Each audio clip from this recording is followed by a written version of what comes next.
guest. It's Hollie's Hotspurs back with another one. Chatting all things Tottenham, we're second to none. Special guests every time, if it's win, lose or draw. The passion is high like Harry Kane when he scores. Or when Lloris makes a world-class save. We got Højbjerg running the mid every game. Settle down, stick around, share your thoughts with the panel. And make sure you're subscribing to the channel. COYS.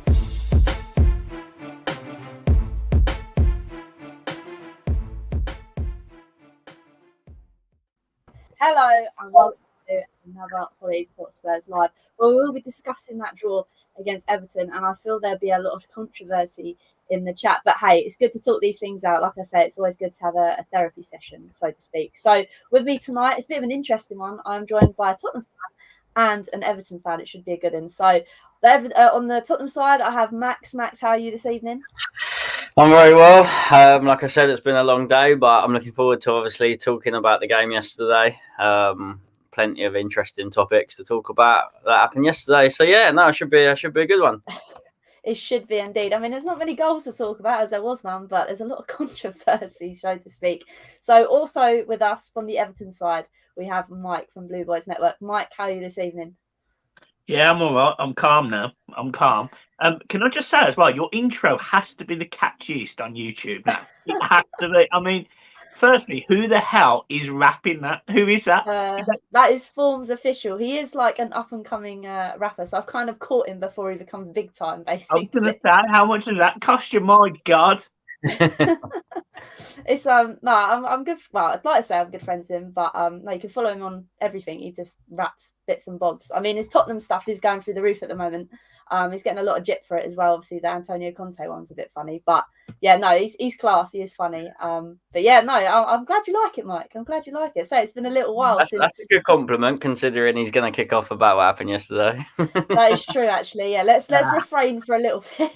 Hollie knows me well. It's fine. It's fine. It'll be all right. It'll be good. It'll be fine. But anyway, as we go, so the team sheet came out yesterday, Max. I don't know about you. There's one man on that team sheet. Well, there's actually two, but one of the people that grinds my gears is Davies. And obviously, I think Conte's trying out this new system where he's trying three at the back and two fullbacks bombing forward. So for me, seeing Davies just gives me an alarm bell. So how did you kind of feel when the team sheet came out in general?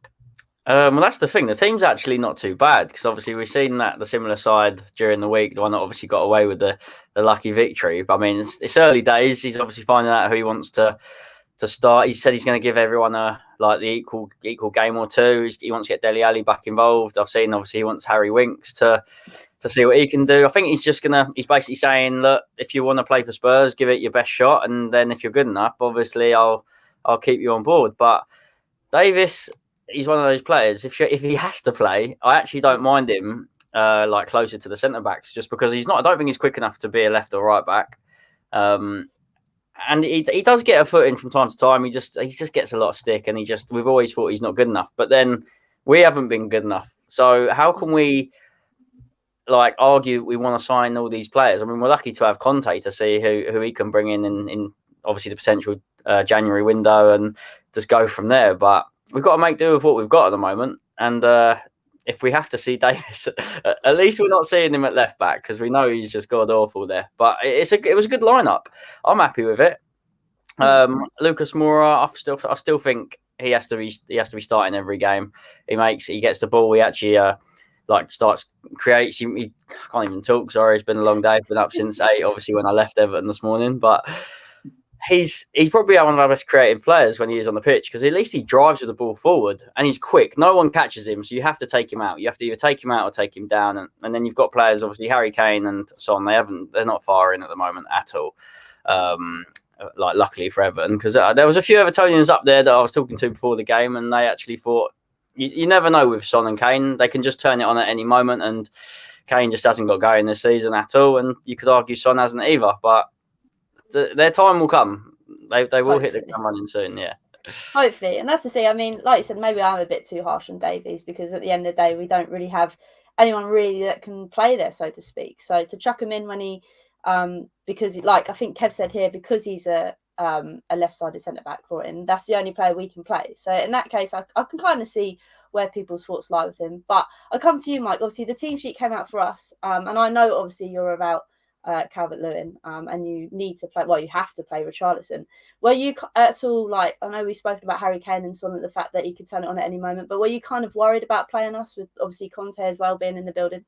Yeah, I said to Tobes on his channel, I said that, being realistic, Everton coming out the back of 3 defeats to teams that all begin with W really pissed me off as well, by the way.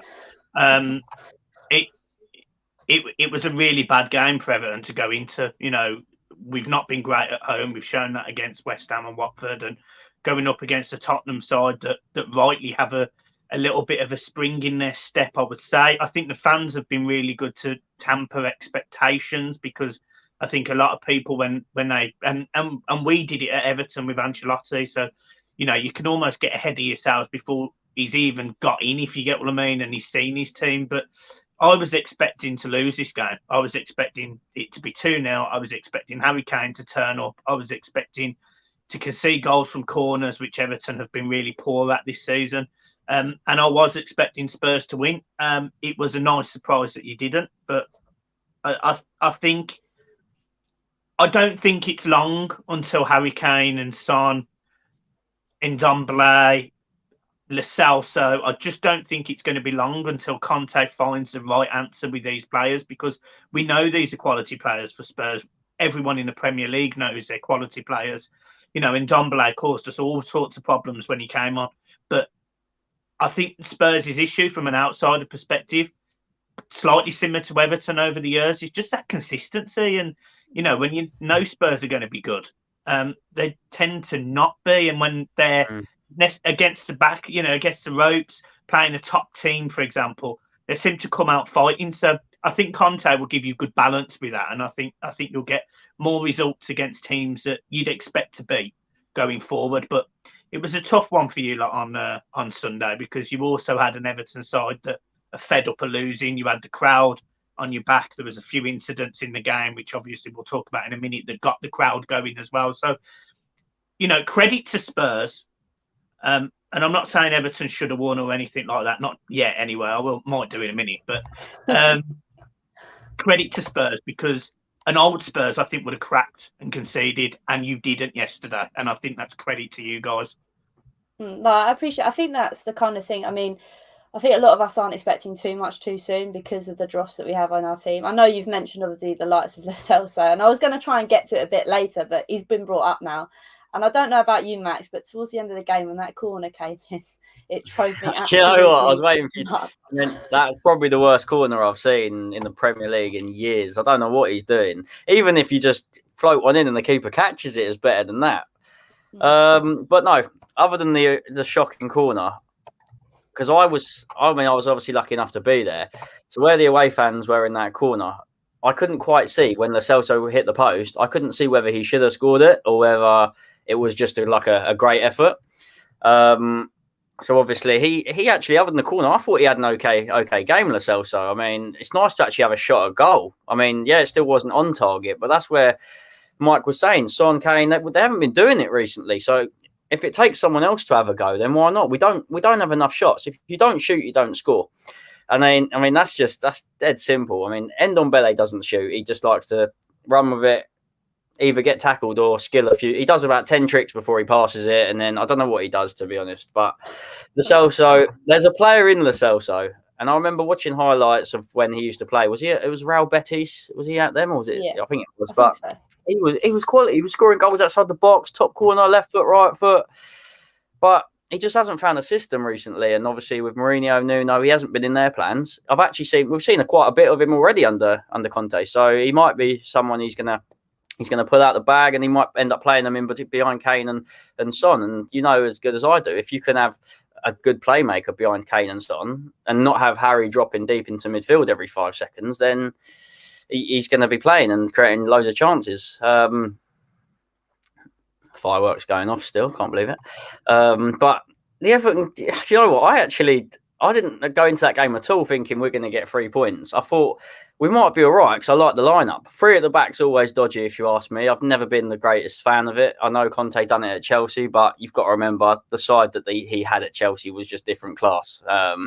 Some players are brought up playing 3 at the back because it's basically just it's like if they can trust their left and right wing back, they don't have to move. They can just sit there in their free. But when you've got someone like Davis who's used to being out on the left, he's naturally going to drift out wide and want to get forward. Richarlison's always a threat. I think he's actually. I've actually always liked Richarlison. I don't know. Is he like an out and out striker? Is he a centre forward? Or, I don't really know what is. Is he? Does he want to play a number 10 role? I never know what his actual. Like Michael, obviously much better than me. Yeah, no, I think with Richarlison, I think he's someone that's comfortable playing across the front. I think what Richarlison does sometimes lack though is he's got the energy and he's got the power to run at people, but he hasn't necessarily got that trick in his locker to go and beat someone. So unless it's on raw pace, just running past them, he does struggle when you stand him up. If he's running onto it like a through ball, then he is a real threat. He's really dangerous. Yeah. But, he seriously misses playing with someone. Yeah, he's not someone that can obviously play up front on his own then, is he? No. He obviously needs to. Is he like a 2 up top sort of striker that definitely needs someone to... Yeah. Does he gives and goes, or like is he more of the creator out of the two? That's what he does. He tends to give and go, or, the ball can be knocked up to him and he'll bring in midfield. So in that sense, we can play on his own, but he just doesn't have that awareness in and around the penalty box to be in the right spot, whereas Calvert-Lewin does. Although Richarlison can score one-on-ones and Calvert-Lewin can't. So they complement each other quite well. They're faults, really. But, Everton it's been horrendous, to be honest. Calvert-Lewin always scores against us, I find, as well. I feel like he's a massive threat, and you definitely missed him yesterday. Obviously, Richarlison made that chance that obviously went to VAR. You mentioned it. Might as well. We're gonna bring it up, aren't we? If you don't mind, I'll tell you my view on it, because I was probably the furthest away from it in the away end, sat in that opposite corner. I also had this massive pole in the way of me. I don't know what the builders were doing when they put that there. But, it was a strange one, because I don't know if whoever heard it on the telly or whoever's there, but the Spurs fans were singing like, he's got the ball, and I was like, are you sure? Like, it's literally just happened. It hasn't even gone to VAR, and hundreds of Spurs fans were really confident. So there was never that element of thinking it was a penalty, because I didn't actually even see it. It just looked like we just imagined Hugo Lloris got the ball. It was only until like an hour after the game, I've seen it in the pub on someone's phone, that it looked like it could have gone. Well, it easily could have gone the other way, especially when they actually go over and look at the screen and they're getting told in their ear. You think, how are people in the pub seeing that it's a penalty, but the officials who are on like decent wage and it's their job, it can obviously go either way. It was just how, like, I don't want to say we got away with it. You can say we got away with it, Mike, but it's annoying. I mean, it's one of them ones. I don't know. It was a frustrating one for me, because the last time before COVID, the last time we played you guys at Goodison, there was an incident in, I think it was like the 20th minute, and I think it's Dele Alli, and he has his arm up in the air when he goes for a header, and it clearly hits his arm, and VAR again didn't give a penalty against Spurs, and you sit there and you just think, what the fuck have Everton got to do to get a penalty that, in my opinion, should have been, obviously I'm going to say that, but in my opinion, should have been a penalty against Spurs on 2 occasions. But look, I've seen it slow down, I've seen it enlarged, I've seen all of that. It needs to be clear and obvious, and I'm losing that definition with VAR. It doesn't matter whether you give it or you don't give it. That's my issue with this. Nobody actually knows, and VAR was meant to come in and go, that's a foul or that's not a foul. The thing that annoyed me about it was, if Lloris touches the ball, which I think he does. I think he touches the ball. I don't know whether Richarlison does first, but he touches the ball.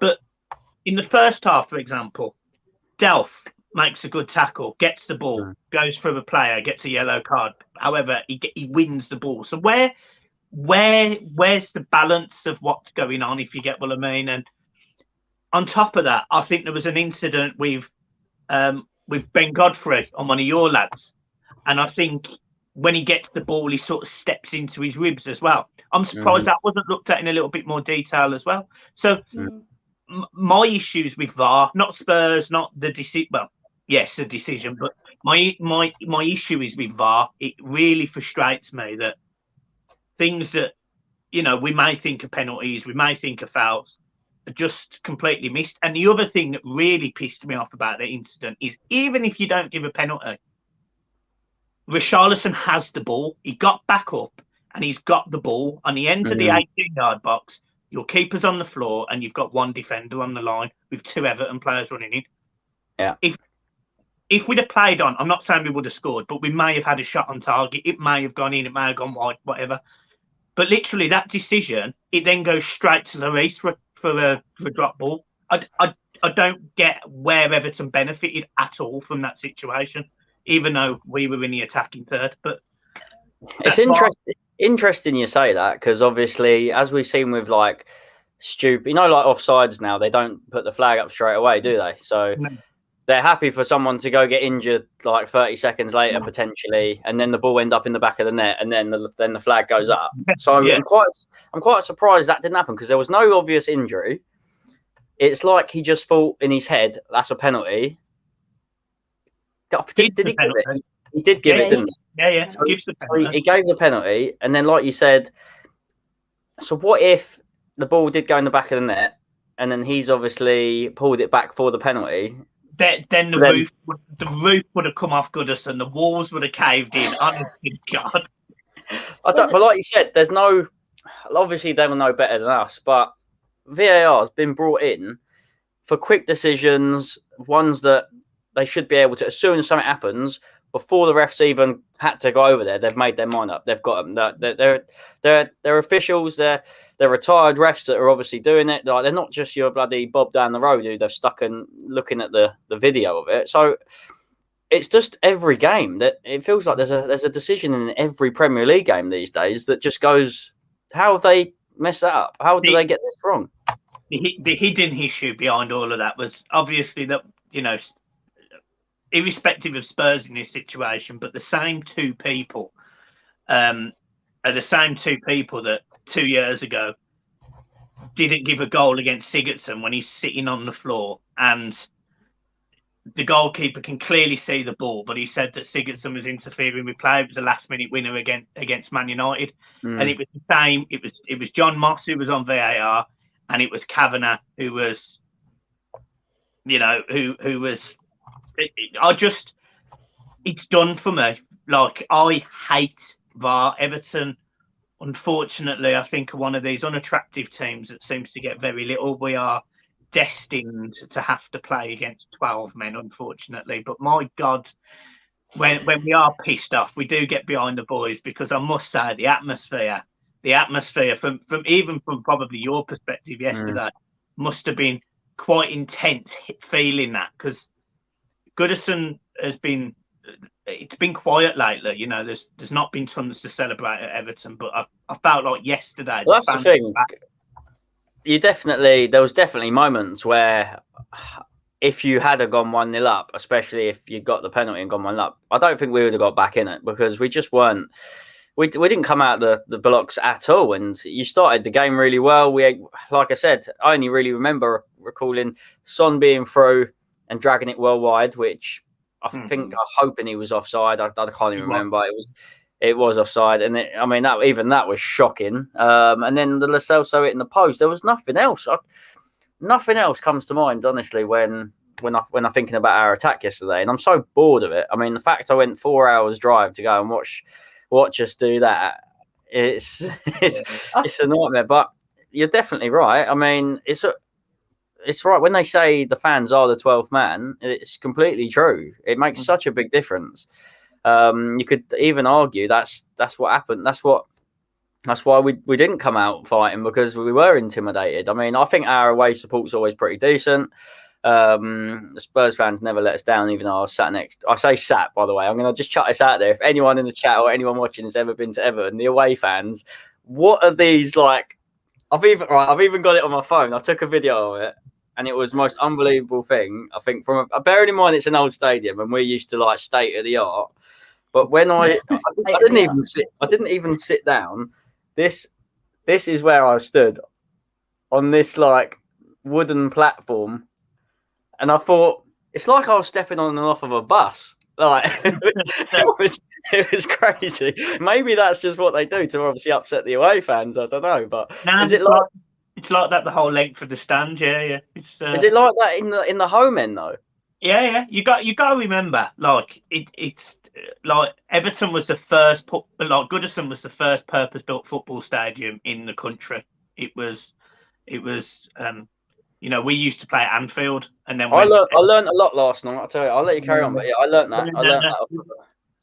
Everton were the first club of the city, and you'll have a lot of Liverpool fans forgetting that, by the way. But Everton were the first club in the city, moved over, and Goodison 100 years ago was state of the art. Even at the World Cup in '66, it was state of the art. But my God, in 2021, it's not there. But look, in 2 or 3 years' time, you'll be pleased to know we equally will have a state of the art stadium. And Oh, I love that. No, that's quite cool though. You can't beat an old stadium, though. Really, like there's something about it. It's like when I went up to Burnley and just probably a lot of the Championship sides. There's something about it that brings out that like proper football sort of vibe. You want it to be a Saturday 3 o'clock kickoff when you go to Goodison. No matter what game, what night, what in it, you want it to be Saturday at 3 o'clock, like the 60s and 70s. You can imagine, like. It was great because I was with my girlfriend and I went to there was a pub on the corner right next to the stadium. You wanted to leave you? Why would you do that to her? That's why we stayed up there because I had to make it up to her. Please tell me you stopped in one of the nice hotels like the Titanic or something. We got you fucking the place we stayed in, right? I had to go down about 5 sets of stairs, up about 10, 2 corridors. It was like I was in Squid Games because there was cameras and it was just little corridors. It was. I won't tell you how much it set us back because it weren't a lot. It weren't even as much as my away ticket, and that was 30. Oh my God! Oh, you stopped at the Park Hotel, didn't you? Fucking hell, my God! But so on the way back after the game. Because it was 0-0, I thought we can get away with going to a pub like that's reasonably close. There's not going to be a lot of no one's kicking off or whatnot. And there was a couple of lads actually, like I think a couple of them were in their 40s. One of them was 64. He come down from Torquay. I was talking to him, really nice lad, and he was saying because I overheard him. We were just sitting there like next to this slot machine with a pint, and I could hear him over my shoulder talking about the penalty. And I said to him, I was like, do you mind if I have a quick look at that on your phone just to quickly see it? And they were watching the one that was like slowed down properly. Yeah. And I was like, I hate to say this, but obviously I was sat in the away end today. And I just got chatting to him and they were like, look, nothing against you guys, but it was a definite penalty. Yeah. And then honestly, I was there for about an hour and a half and we were just talking about, because the West Ham Liverpool game were on, and when West Ham obviously went 1-0 up and whatnot, the pub just kicked off. They were loving it. Yeah. And that's when they were telling me about, I can't remember his name. I've actually got one of them saved in my phone as Everton Ginger Lad Torquay. And he was literally like, he goes, save me in your book as Ginge, because that's my nickname. And I was like, right, I'm not going to mess with you because there's about 500 Evertonians. Yeah. But he was like, he told me that you obviously used to play at Anfield. He was telling me the reasons, obviously, not just because of the reason, not the obvious reasons you guys hate each other. There was another reason about how, what was it? Fucking numerous reasons. Yeah. There was probably a few that I probably shouldn't be mentioned on the podcast, but the history behind the club was just amazing, and it was like you don't bump into that many fans that actually know a lot about the history these days. It's just people that normally just know like the big players that they've signed in the last few seasons. You don't know this. It was fascinating. I loved it. I think what you tend to find in Liverpool, which is why I'm from Birmingham. My dad's a Scouser. I live in Birmingham now. I travel 3 hours, 2.5 hours every home game. Usually, my granddad's been poorly, so I haven't been. But every single Evertonian loves the city and loves their football team. They might hate them at times. Equally, as football fans, you do hate your club, but they know and they're very proud of Everton. And like, for example, if you remember the whole 6 teams breaking away into this European Super League, and the day that happened, Everton sort of like, it was almost like it was like a granddad moment of the rest of the teams in the league, released this really hard hitting statement which gets played on Sky and all sorts. I go viral talking about it, how proud I am, because Everton are one of them clubs that not everyone likes. Everyone may think they're a little bit mediocre, what are Everton? They just sit in the middle of the league, etc. But I think you'll have a lot of people that are really proud of their history, the 80s, the 60s. It's all things that are old, and, no disrespect to Spurs, but I think you've got a similar history. You've been successful in the past and not so successful recently, but hopefully that's coming back, if you get what I mean, and you live on that hope. And with Everton fans, that's exactly what it is. We're incredibly proud of our team. We love everything about it. Sometimes we hate them. We don't necessarily like the players at the minute because they don't play the shirt, but we do love the club. And I would say that every Evertonian from probably about the age of 10 would be able to give you a history lesson on Everton and probably be pretty bang on. That's class. It's like I always say, you're like the northern equivalent of Tottenham. I've always said this. Every time I speak to you, it's like Tottenham, like Everton are the northern equivalent of Tottenham, because it's true. We all love our club. And it's the same as what you just said. It's the fact that we might not like our players all the time because they never really play for the shirt anymore, especially at the moment. But it is really interesting. I mean, Kev just said it now, again, as I keep saying. But that's the thing. I mean, just going back to the game slightly, I think we both have an issue with this at the moment, and it's the creativity side in both of our teams. I obviously know about Tottenham a lot more than I do Everton. So I'll come to you first. Obviously, it was clear to see yesterday, apart from after the whole incident with the penalty kind of fiasco happened, that we weren't really creating much, nor were Everton really. I don't think there was one time where one of us was on top of the other. So what is your kind of main problem, do you think, at Everton? Is it kind of the same with us? I know you've got the Core at the moment. My lessons and stuff on Everton aren't great, but what's your kind of problem at the moment? Have you not got that one player that can do something a bit like us at the moment? I think Everton's complete style has changed. I think losing to Core is for Everton this season is an absolutely monumental blow. He's been involved. He's got 3 goals or something. He's got 2 assists. He's been absolutely phenomenal in the middle of the park, because what he's been able to do is, Alan may win the ball or Decore will win the ball. He can carry it 10, 15, 20, 25 yards, and he can play into a Damari Gray or an Andros Townsend, who aren't big names in their own right. No disrespect, got absolute dog's abuse signing for Everton because we thought we were better than them. So, why are we signing these players?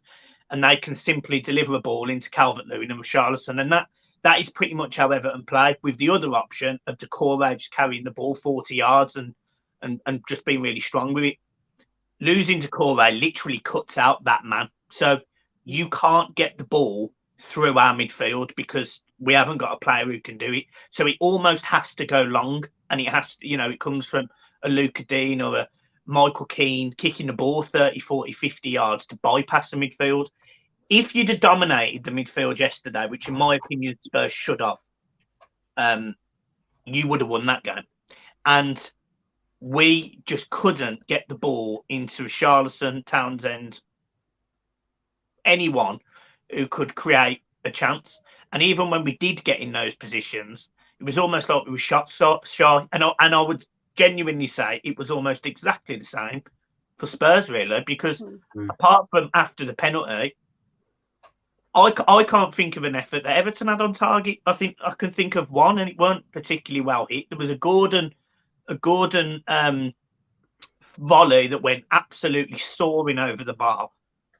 There wasn't really much from Everton either. So on paper, this was a really dull game. But if you watched it, you probably really enjoyed it, sort of thing.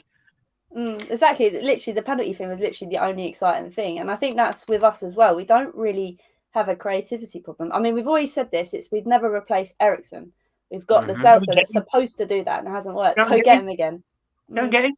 Go and get him. Why not? Antonio Conte, honestly, just go and get him. Give him the ball. Let him ping it around in the last 25, 30 yards.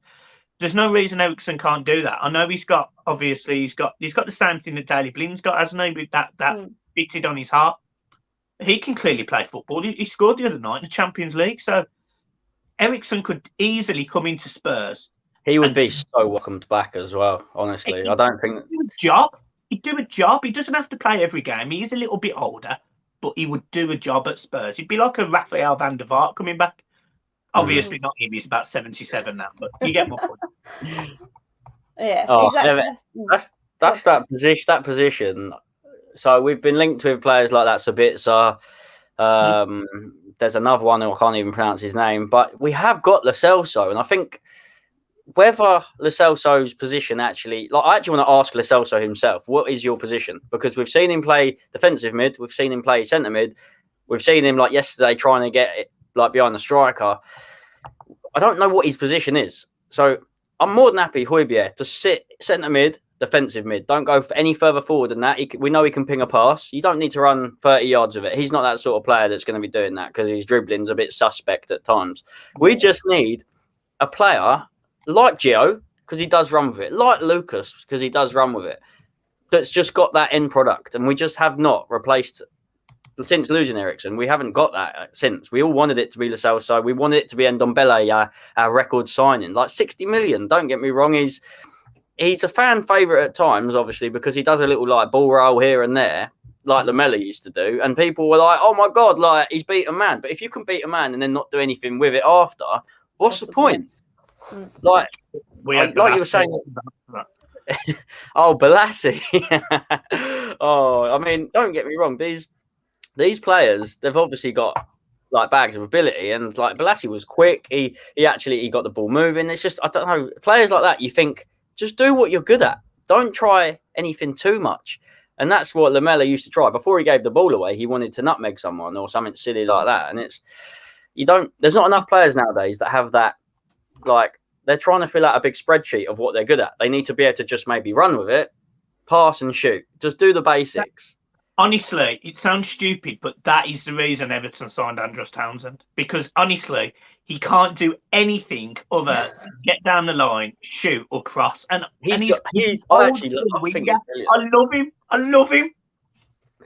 He's got a screamer on him as well. You know he can hit one from 30 yards as well. I know it's off topic. It's off topic, but that goal that he scored on the volley against Man City must be one of your favourites of like a few seasons. That is unbelievable, that effort.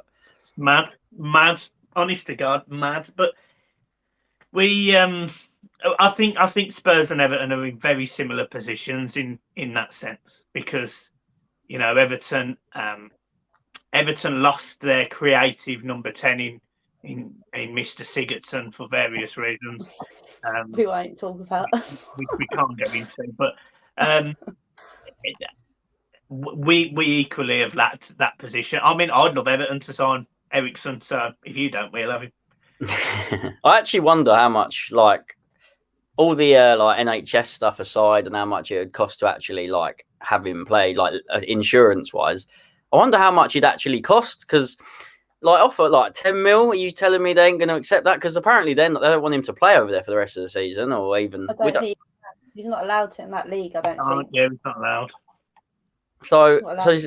So basically, he's waving the white flag. He's basically like, any team, come and get me, sort of thing. I think Inter have said that as well. I think Inter are not against him moving, are they? I'm sure I read that they're more than happy for him to go and understand it's not Inter's fault he can't play. It's the league regulations.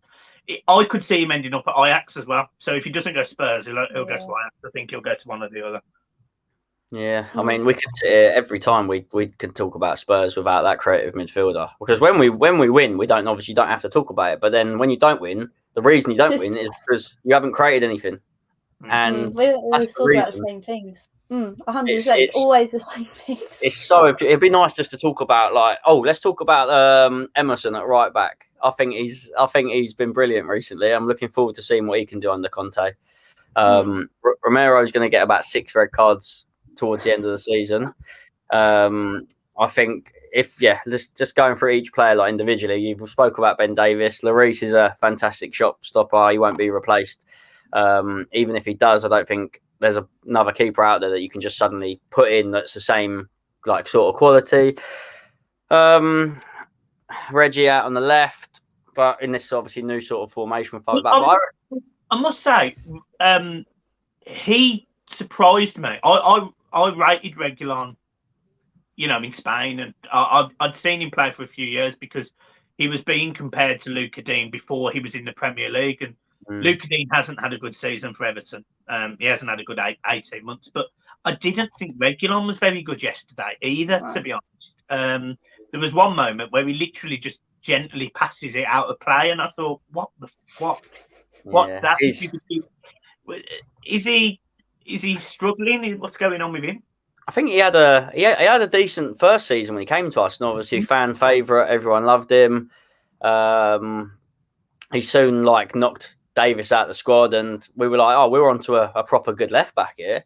Whether he's not suited this new system, but you think it should do because he's someone that loves running up and down the wing, so you think it would suit him. But I mean, your guess is as good as mine. I want him to do well. He's got the ability. It's just, it's one of them where. Do you know what? When I look at and I can put Luca Dean in the same category. I think they have a brilliant IQ. Like a football IQ. They know what they want to do. They know how to do it. But I do think sometimes they may struggle with the physicality of the Premier League because when I look at Emerson Royale on the other side, or he's physically more dominant, but he's not as good a footballer, if you get what I mean. But he's more suited to the Premier League. And I do sometimes look at Everton and Luca Dean in exactly the same light. And I sometimes think you're not the quickest and you're always going up the pitch, which leaves us exposed behind.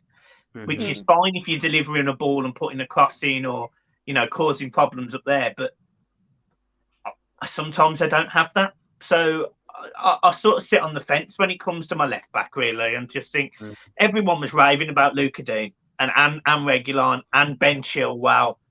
And there's loads of left backs that I could put into that category. But I always think, I just don't physically think they're always capable of particular games going up against big, quick, strong wingers, for example. And always, when they come from these foreign leagues, they've had 10 out of 10 seasons. They've scored, they've assisted, they've defended, and then they obviously, like you said, it's not just obviously left backs. It's multiple players. We've seen it with so many. We've seen it with a lot that we've even if we're talking about just Spurs, like Lo Celso, I've seen it with Ndombele. I've seen it with who else have I seen that we've brought in the past? It just shows the intensity of the Premier League, and I think the expectancy as well. Like us fans, it only takes someone to make one error, and you can instantly be on their back.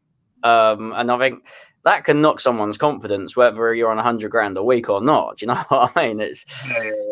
And obviously, when Reggie had that good season for us, the fans weren't back because of COVID. So there was no one maybe putting pressure on him. It was only oh, come on, your teammates, come on, you can do well. Once fans start getting on their back, not that we are, because I'd like to think that a lot of we like Reggie. He'd be my first left back over Davis anyway, any day. But the Premier League is just different altogether.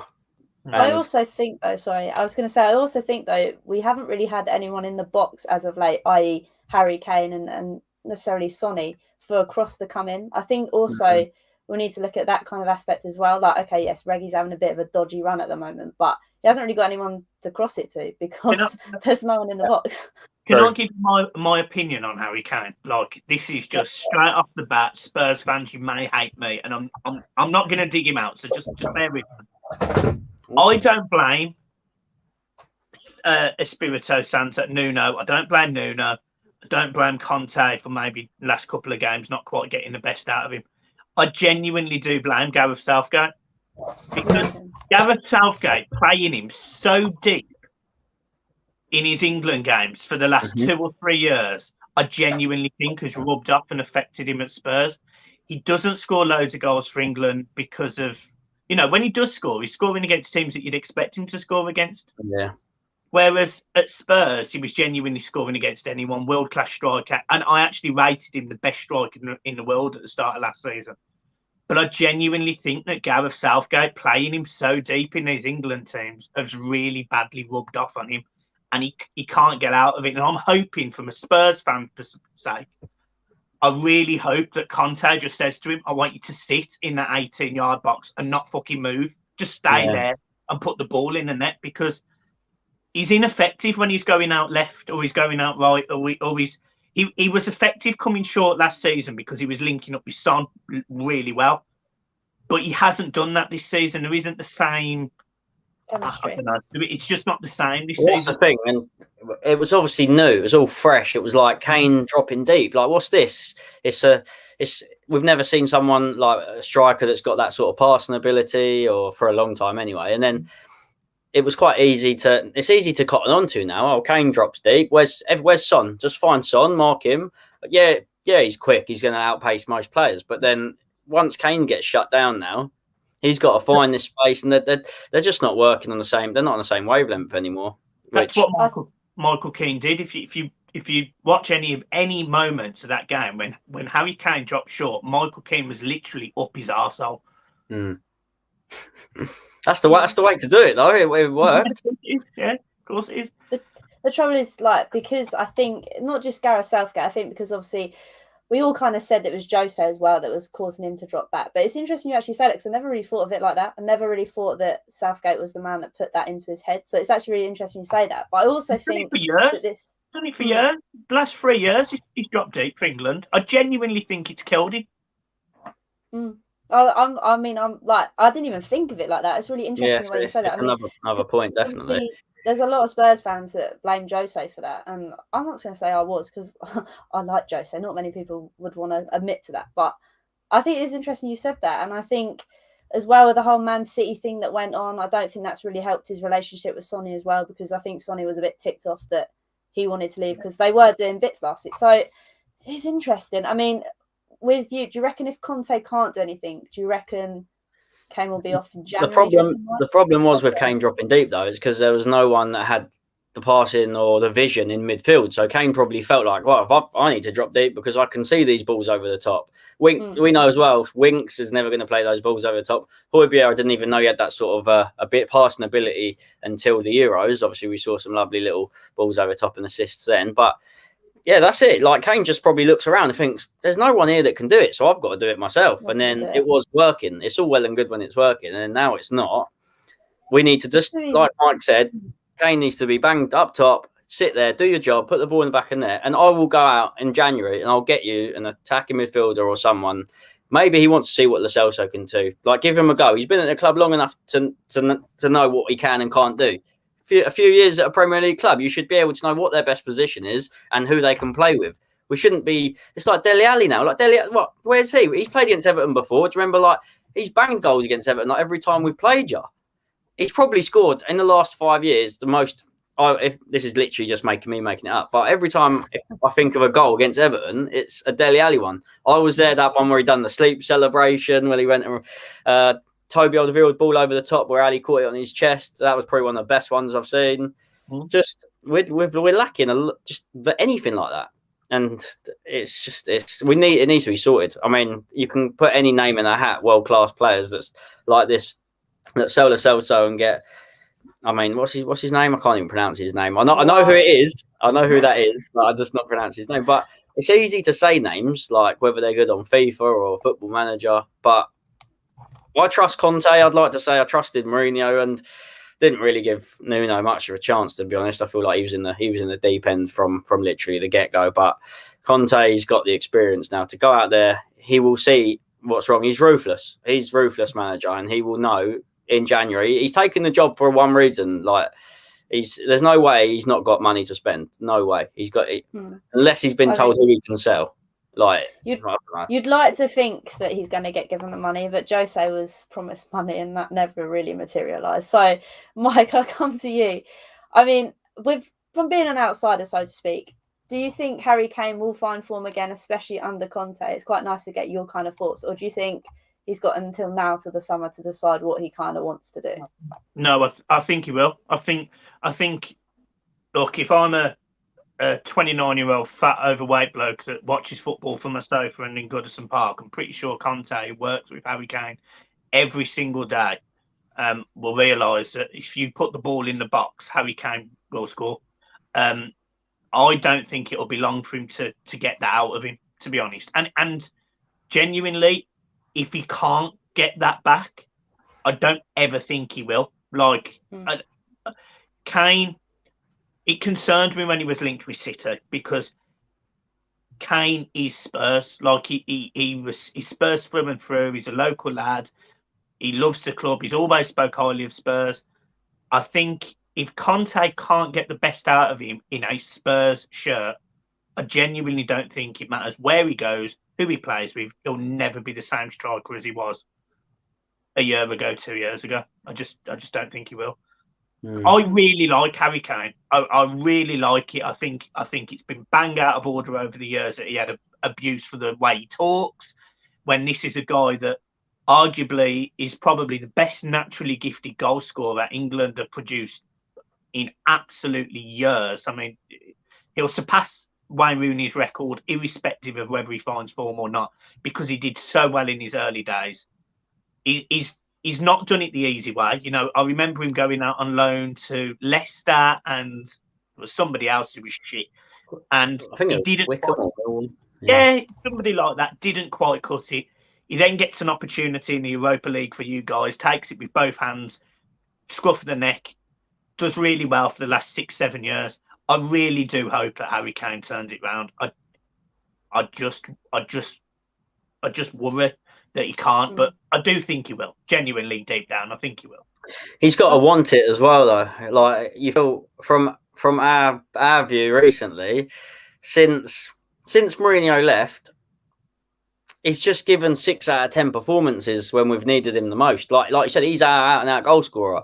He's the one. If Son's not stepping up, Kane, unfortunately, mate, like you need to take the club on your back, like you've been doing, like because you've shown you can do it, and start representing yourself again. Like show these people why you're worth 150 million.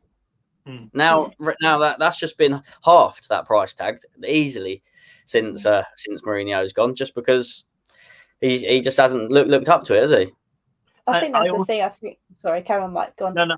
I also think when you look at the attributes of Harry Kane, he's always had 2 great feet. He's not necessarily the quickest, but he's got enough. But he's always had that cleverness, that IQ, where he just seems to be a thought process above everyone else and can do something. And you saw it coming short last season. You saw it at times, you know, in an England shirt, and you've seen it at times in a Tottenham shirt. I remember. I think it might have been last season or the season before, and literally Everton absolutely battered Spurs at Goodison. But the ball drops to Harry Kane twice in the 6-yard box. 2 cleanest volleys I've ever seen in my life, almost identical.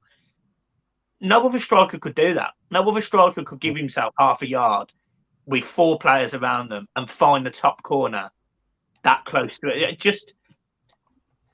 He's got to want it. And this is why I say, if it's not in a Spurs shirt, I don't know where he does it.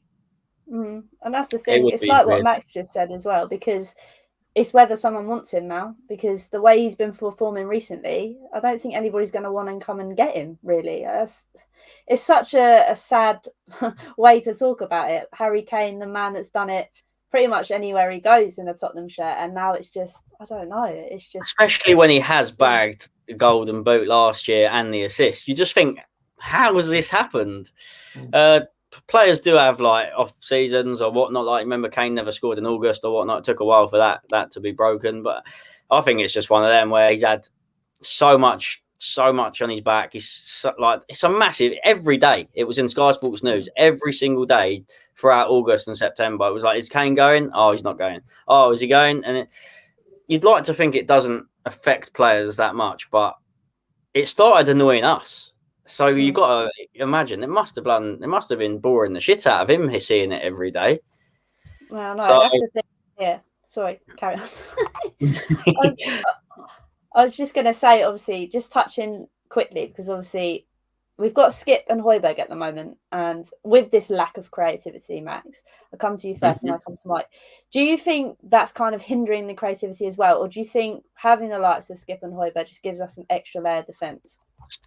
I don't like that they're both very similar in terms of like their style of play.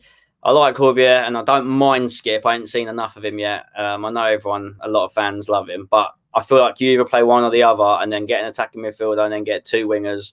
We might even have to go back to 2 up front because something just isn't clicking right now. And you know what? Conte with 3-5, I think he didn't play 3-4-1-2, I think it was, or something like that. That's 2 up top. But then Son ends up drifting that wide. Kane drops deep. We're not sticking to that formation. It's all well and good having 2 holding mids if you've got the creativity on the left and the right to obviously get the ball out to them. But we haven't got that central threat. That's why players are having to drop deep and that. So Skip and Højbjerg, I'd like to see Skip because I've obviously seen he can do a job, and either one of them, I've got no doubt about one of them. It's just if they play one of them and Winks, that's where I've got a problem because Winks is literally Mr. Left or Right. I'm glad we ain't seeing him. I'm glad you've got him still covered up. I mean, I can't really uncover him yet, but Kev said who will replace Skippy? He's banned for the next game. I was about to say Winks, but I'm going to leave that now, so I don't want to start Max off. But obviously, I'll come to you, Mike, as an outsider. I know it's probably pretty hard to talk about Tottenham when you're not amongst it all the time. But did you notice that yesterday? I was going to say you're more educated than I am. Did you see that? Did you see that yesterday, where that kind of hindered our going forward in a sense? Because I think Skippy was the actual one that was passing the ball forward more than Højbjerg. Yeah, because it was so similar to Everton last season under Ancelotti. We had to call Ryan Allen literally playing in exactly the same way that Skip and Højbjerg plays for Spurs. It was they sit next to each other. They pass to each other, pass left or right, occasionally pass forward. There's no dynamism from the middle of the park. There's no ball carrier, which is why, from an Everton perspective, it's been really nice seeing Allen sit a little bit deeper and Doucouré sitting in front of him and playing in that formation, Max, that essentially you've just said. That is exactly how Everton, with Doucouré in the team and Calvert-Lewin up front, do play, which is why we were so successful when Calvert-Lewin and Doucouré was in the team, because we are genuinely unplayable and the best team in the world, no doubt about it. But you need someone who can just carry the ball 20 yards. And I don't quite know who that player is in your team, because it would be wrong for me to throw random names in there. But for me personally, if Ndombele is a centre midfielder, a genuine box-to-box midfielder, I'd probably stick him next to Skip or Højbjerg, it doesn't matter which one, and say to him, yes, you're going to have to come deep and support, but your job is to beat as many men as you like, carrying that football up the pitch and passing it out wide or through to Harry Kane and asking him to do that job, because that's essentially what Rafa asked Doucouré, and Doucouré has been a completely different player. Yeah, you definitely missed him, and you definitely missed Calvert-Lewin. I actually think, I'll say it again, Calvert-Lewin's on the pitch, and you probably win yesterday, because your style of play with him on the pitch is just completely different as well. But Ndombele, I can't be bothered. If we're in this situation like next season and we're having to have the same conversation and Ndombele's still not done anything like in that time, then it's like, what are you doing? Like, he's got the ability. We've seen it. He beats players for fun, but you can't just be coming into the Premier League just to beat a few players. Like you said, you need to carry the ball, get it into the strikers, and then that's your job essentially done. You don't need to do anything else. Give it to Lucas, give it to Son. I don't know. It's just like saying to a centre-back, don't carry it forward. Just stay there, block a tackle and pass it. It's essentially the same, but with an attacking midfielder. You haven't got to go and do all of the fancy bits. Leave that to the strikers to do.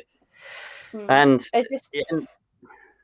I was just going to say, I don't think Ndombele would be able to last going backwards and forwards. That's the only thing I would have with Ndombele. He needs to sort his fitness out ASAP if he's going to be able to do that. If he hops on a few treadmills, then he might be all right. But there's no chance in hell at the moment that bloke is running backs and forwards. And I think that's why we do need Skip, because he's probably got a lot more to offer in that respect. I mean, Skip, he covers the ground like we know. But Dele Alli used to cover the ground. He was like, when Poch was in charge, when they show the stats of how your players, how the kilometres they've run or whatnot, we're bottom of that table at the moment.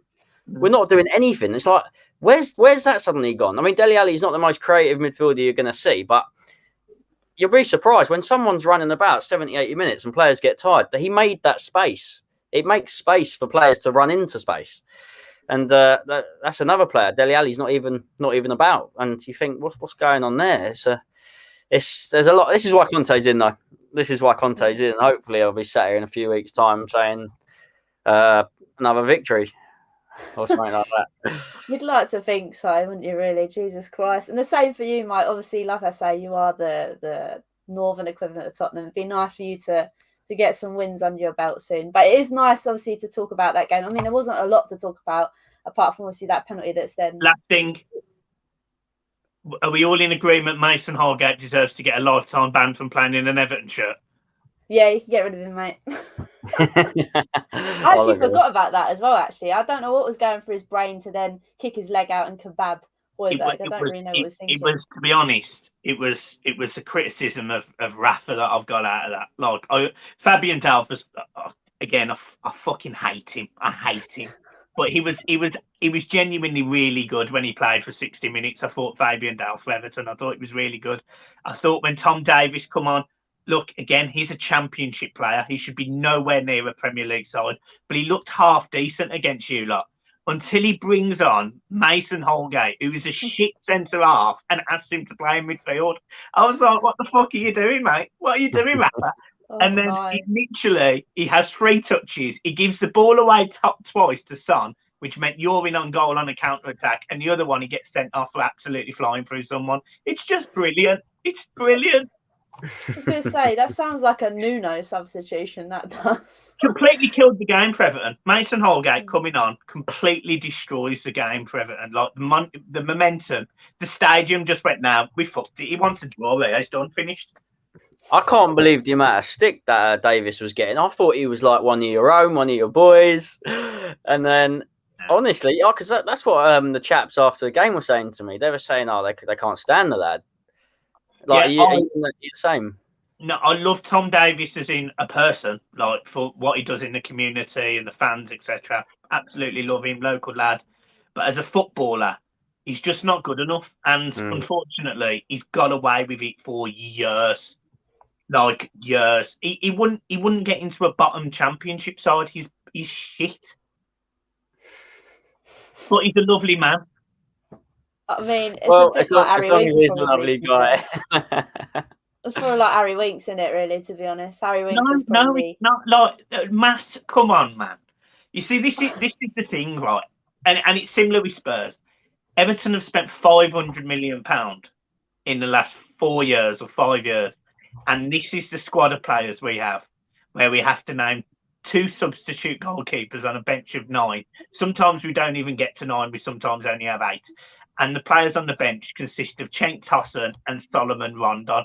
I'm done with football. Like, I should be done with it. What's the point of being an Everton fan when that's the case? Like, you think you've got it bad at Spurs? Honest to God, you're having a laugh, ain't you? You're having a laugh. I was going to say, that is quite bad, to be fair. When I look at our bench and I think, Jesus Christ, why is he on the bench? We've got to have someone better than him. And then you just said that. On the bench and we've got Cenk Tosun. I mean, Matt's just come back in with truth. I mean, he's still got a bag on his head. I'm hoping in the next couple of weeks that bag's going to come off his head and I can celebrate once again. No chance. Matt's bang on there. He's bang on there. He's seen sense. He knows Tom Davies is better than Winks. Fucking hell. Winks is absolutely terrible. Brilliant in an English shirt. Can we not? All right, okay. I got loads of stick last week for having Winks on the show again, and I asked Graham Roberts, and he was actually giving him some hope, and then everybody else was giving him shit in the chat. So I'm leaving Harry Winks. To be honest, I'm not being funny, and Max, I don't mean this as any disrespect to you, mate, and none at all. But what a downgrade from your show last week, eh? You had Tottenham former player, and you had was it Abby Summit? But I mean, it's just. And then you've got me. I mean, fucking hell. No. You fucked it. No, I haven't. Like I always say, like I haven't spoken to you in ages, Mike, and it's so nice to have you back on. And the same with Max. Max, like, I love Max to bits. I love you all to bits, and I don't really care if your name's, I don't know, Harry Winks. If he comes on the channel, so be it. I don't care. I'd rather have you guys on it, because tonight's been, I've liked it. On the channel, pretty sure. Yeah, because you find a way. It'd be like a conjuring moment. You jump out the phone onto him. You jump out your laptop onto Harry Winks. Don't lie to us. You love him. Days. You love him. Can you imagine that? Imagine that bag still wouldn't be on his head if you knew he was coming on the show. No, he'd have shades on. Imagine. I put shades on him. He'd have shades on his head. But no, like I say, I love having different guests on each week, and as much as like it's cool having an expert, I love having you guys on as well, because it's like I say, it's nice to talk to an Everton fan and yourself, Mike, and it's nice to talk to Max as well. So it's not a downgrade. It's nice. It's been a good chat, and like I say, it's a good way to oh my god, it's a good way to see different perspectives, because like I say, I'm not the best person at knowing stuff about football bar Tottenham. I think I'm all right at talking Tottenham, but anything else I'm not great. Whereas you, Mike, you can throw it at both sides. I throw any question and you can sort yourself out, so it's quite nice. I love football. I know, to be fair to you, Hollie, I owe you a thank you, because obviously I couldn't see the comments when I went on Robbie's channel. But I know that you commented and gave me a bit of support when it was Man United Everton and I was on the channel. So thanks ever so much. I really appreciate it. That's all right. Like I said, I'm here for supporting everyone. Like I say, I know I don't want to sound, how am I going to word this? I support genuine people, if that makes sense. And you guys are genuine, if that makes sense. So, no, I appreciate it. And like I said, tonight, there you go, Chris with an amazing well, that's the thing. There's no rivalry. There's no hatred towards Everton fans at all. That's why I ended up going up the pub when I was up there, because I thought I just want to talk to them about their game and obviously have a little chat. I don't want to. Obviously, it would have been a bit worse if you'd have beat us, or let's say we'd actually Lo Celso had scored that goal. Then obviously they wouldn't have wanted to speak to me. But it's just like you've got the term Spurs. We've got exactly the same. It's just we Everton it. How Everton would it be if we have that penalty and we put all that pressure on and then we lose 1-0 to the last minute goal? Like that? That's what I thought. I thought Lloris might have saved it. I had some hope. It is, man. I tell you, every time Everton are the northern equivalent as Tottenham. I say it every time. It is the thing. But no, I don't want to keep you any longer, because like I say, I'm getting a bit hot in this room. It's a bit bloody hot in here. But like I say, I want to say thanks to Max first of all. Max, where can they find you doing your thing? No probs. When I actually do get around to uploading, it's Extra Max. Go to games, home, and then sometimes away. If not, match reactions with the old man on the settee. So it's all right. If you want to watch my dad take the piss out of me each time, then it's good laugh. I love it. Thank you, Max. Like I say, you're always welcome on the channel. And Mike, where can they find you doing your thing as well? Yeah, really appreciate the support, guys. You'll find me at Blue Boyz Network, literally. Twitter, Instagram, YouTube, you'll find my fat ugly mug somewhere.